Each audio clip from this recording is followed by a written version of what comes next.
નમસ્કાર. આપ સૌના આશીર્વાદથી પાછલા 5 વર્ષ આ જિલ્લાની પ્રથમ દીકરી તરીકે મને લોકસભામાં દરેક સમાજનો અવાજ હું મજબૂતીથી પહોંચાડી શકું એ પ્રકારનું ગૌરવ પ્રાપ્ત થયું.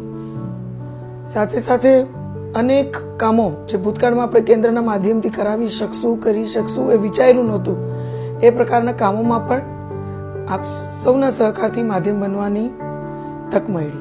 તો આપ સૌની અને આપણા નેતૃત્વની કે આપ સૌના સહકાર અને એ નેતૃત્વની ક્યાંક સમજથી આપણા પ્રશ્નોના પરિચયથી અનેક પ્રશ્નોને આપણે વાચા આપી શક્યા. તમામ કાર્યકર્તાઓ, આગેવાનો, સંસ્થાના પ્રતિનિધિઓ, સર્વે વડીલ નાગરિકો, આપ સૌનો હું હૃદયપૂર્વક ખૂબ ખૂબ આભાર માનું છું કે આ એક મજબૂત સેવાના મંચમાં પણ આપે મને ભાગરૂપ રાખી અને અનેક સુવિધાઓ, અનેક પ્રશ્નોને વાચા આપવાનું મને માધ્યમ બનવાનું ગૌરવ પ્રાપ્ત થયું.